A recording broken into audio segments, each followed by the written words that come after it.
A beautiful day to you, dear learners. Are you doing great today? I'm glad to hear that. I'm Sir Jesse Guzman, your English teacher for today. Are you excited for today's topic? Come on! But before that, grab your pen, paper, and self-learning modules. Let's begin this exciting journey and discover new things in learning English.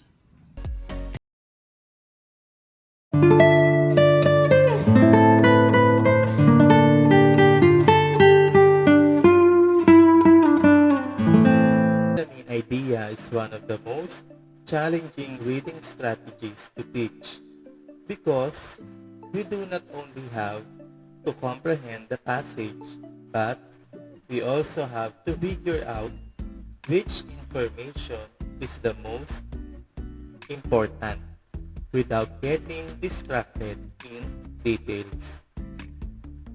In this lesson, you will learn to develop your skills in identifying the main idea, key sentence, and supporting details from the text.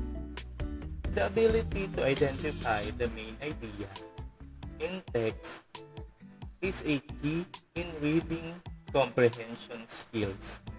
Similarly, it also helps in remembering text to understand the purpose of the author and to determine the importance of meanings of entire text. After going through this lesson, you are expected to identify the main idea, key sentence, and supporting details from the text. Note details in an informative text or informational text. I have here a set of pictures. All you have to do is to observe them. What did you notice on the pictures?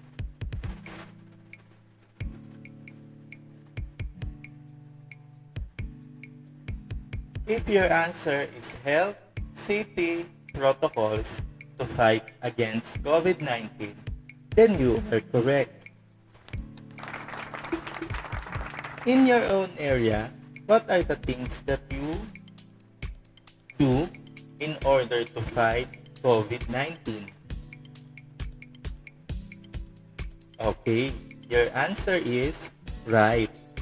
Let us find out more information about healthy protocols by reading the passage. Are you excited? Then go!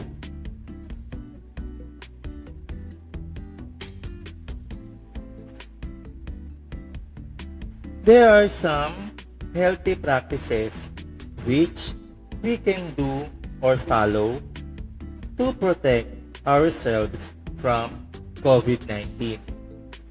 Wash your hands often with soap and water for at least 20 seconds or use a hand sanitizer with at least 60% alcohol to kill germs and bacteria. Keep your distance from people by at least 6 feet if you are out in public to avoid droplets from an infected person.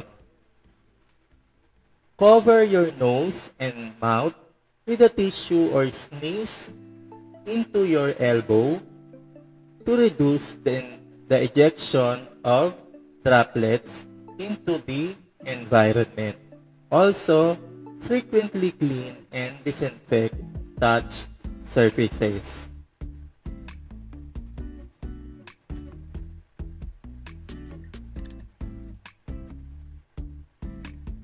Let us answer this comprehension check. What is talked about this passage?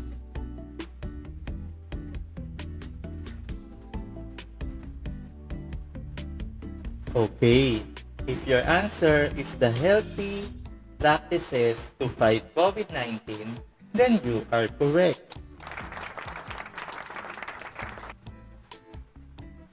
Next, what do you think is the main idea of the passage?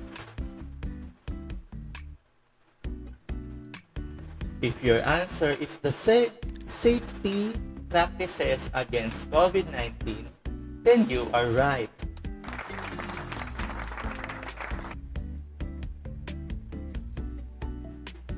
What are the healthy practices mentioned in the passage to protect ourselves from COVID-19?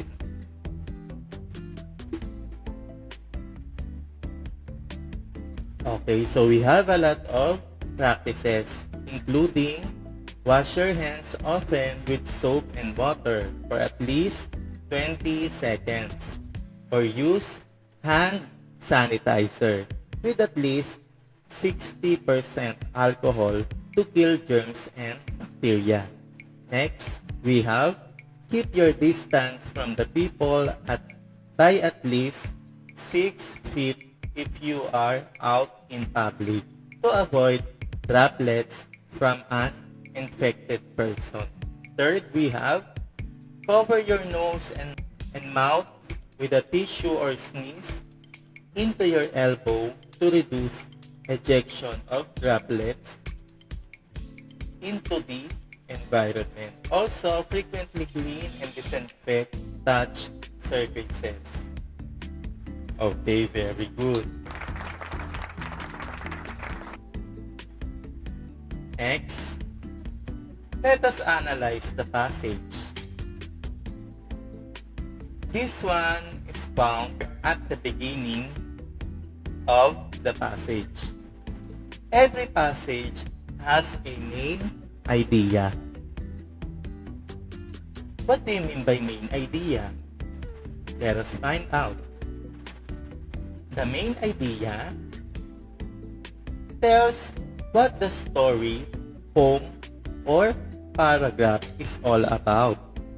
It is also called the big idea and the most important thought about the topic.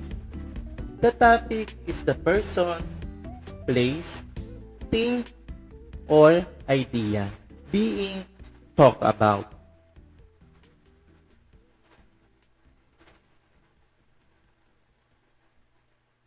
This one is an example of main idea found in the passage. You can't find the exact word in a passage, but you can use simplest way to give the most important idea about a certain topic.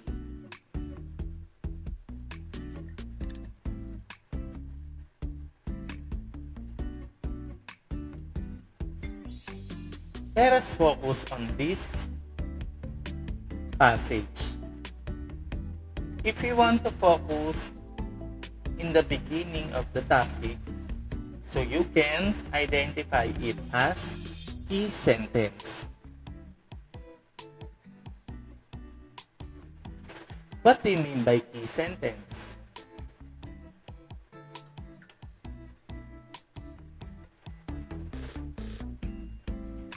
The sentence directly stated from the paragraph that expresses the main idea or topic of the paragraph, poem, or story. It can be found at the beginning, middle, or last sentence of the paragraph. But generally, it appears at the beginning of the paragraph. It is often the paragraph's very first sentence, meaning the key sentence is found at the beginning of the paragraph.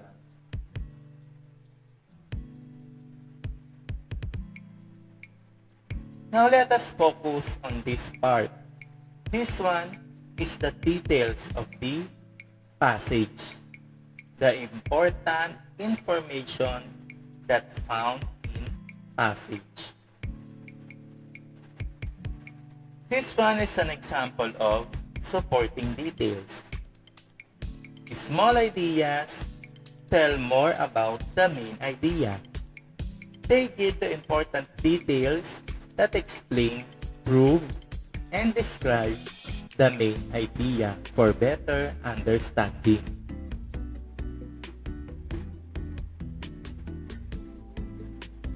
In conclusion, so we have the main idea, the key sentence, and the supporting details.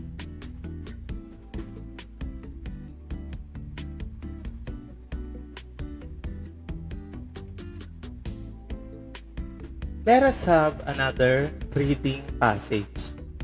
Arithmetic is a science involving numbers.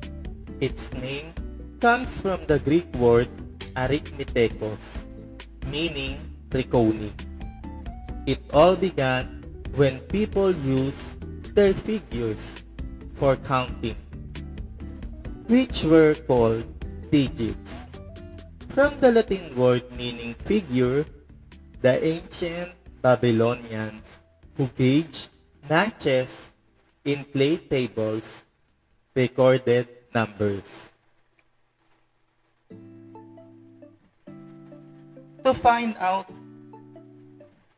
the key sentence, main idea, and the supporting details, let us have a graphic organizer.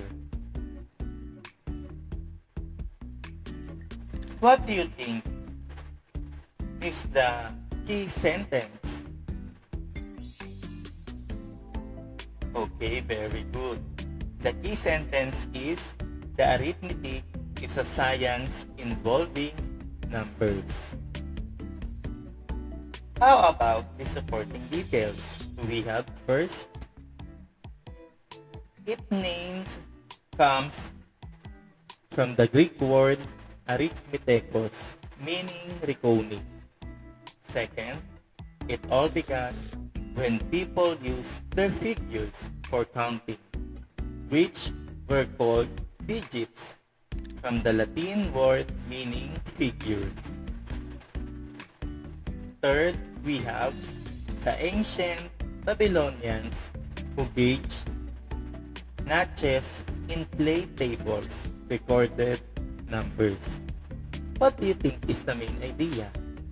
Based on the key sentence and the supporting details. Okay, very good. The main idea is the history of arithmetic.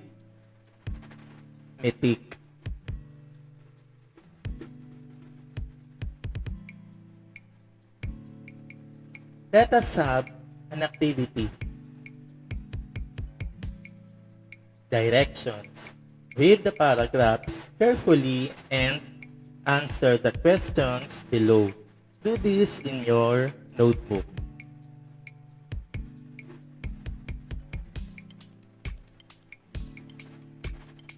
Are you ready to answer? Okay, let's go. Let us read first this paragraph. Pollution is one of our big problems.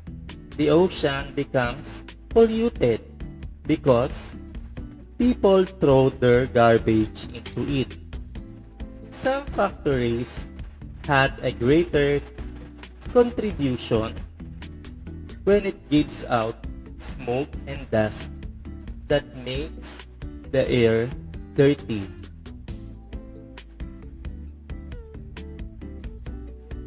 These are the questions that you need to answer.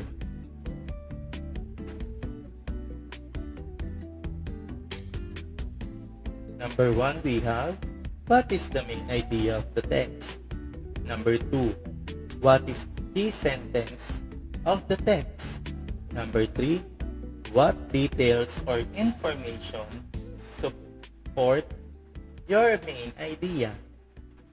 4, how is our health affected by this pollution?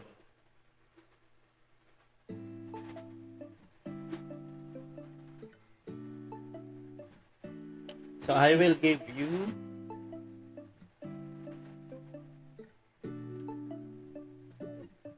10 seconds to answer.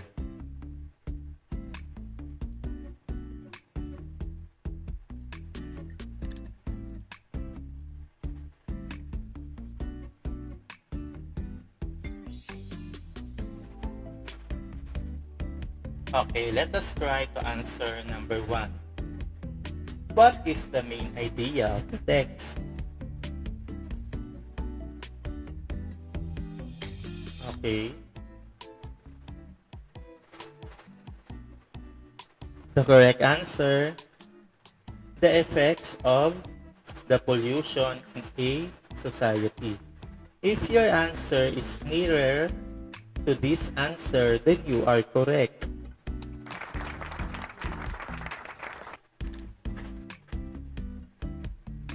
Number 2, what do you think is the key sentence of the text?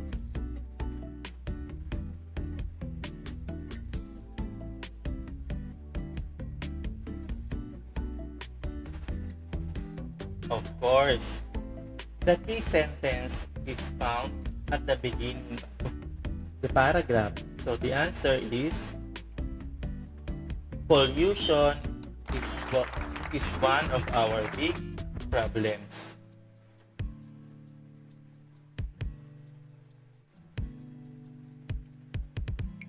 Number 3, what details or information support your main idea?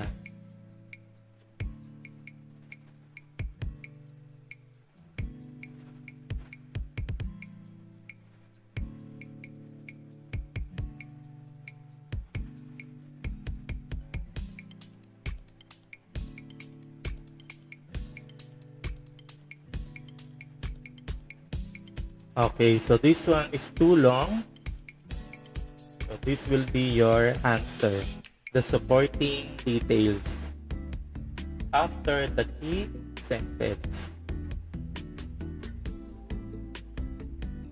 Number 4. It should be number 4. How's our health affected by this pollution?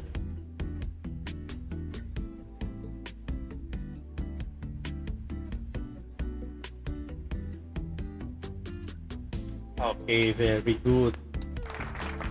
When pollution continues, our health will suffer a lot.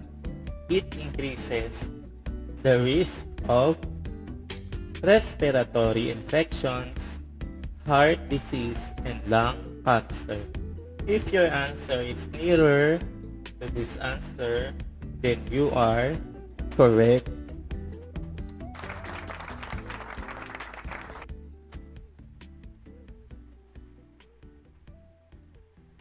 Okay, next activity, directions.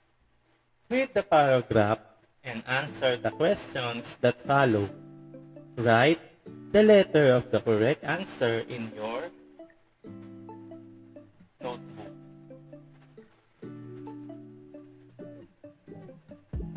Birds are very light. Their bones are hollow. They have thin skulls. Their bones are light too. Even the bones of their skull are almost weightless. That is why the birds can fly.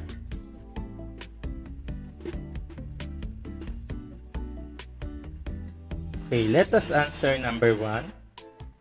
What are talked about in every sentence? What animal?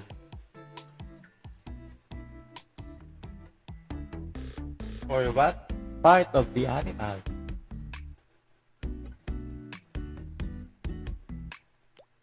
Okay, the answer is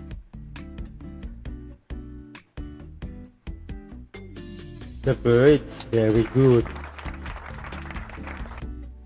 Next one.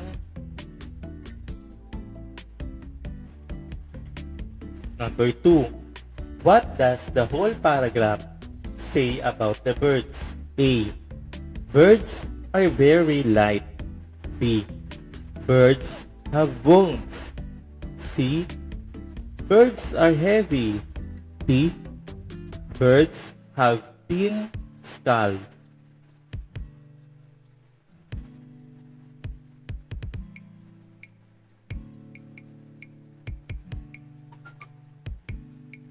Okay.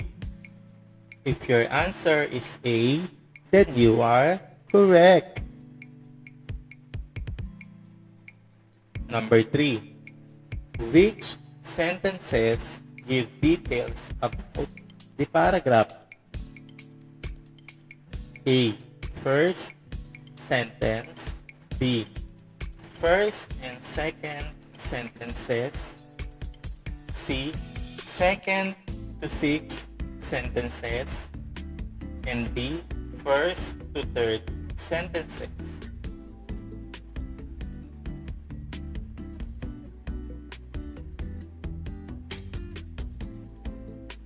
Okay. So if your answer is C, then you are correct. Very good.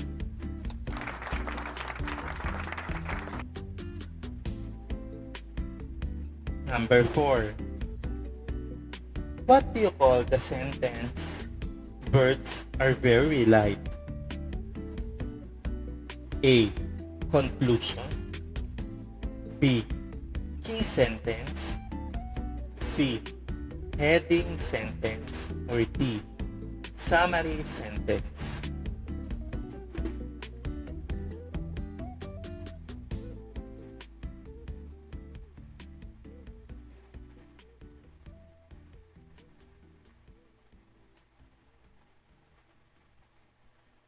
Okay, if your answer is B, then you are correct.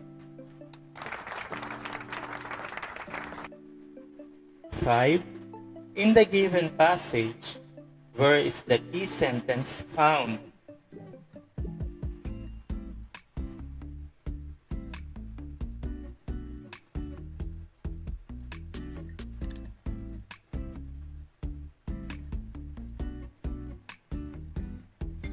Okay, very good.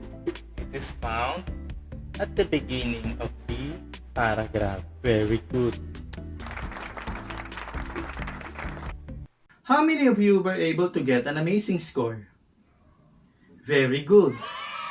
Again, this is Sir Jesse Guzman saying, the roots of education are bitter, but the fruit is sweet. See you again next time. Bye-bye!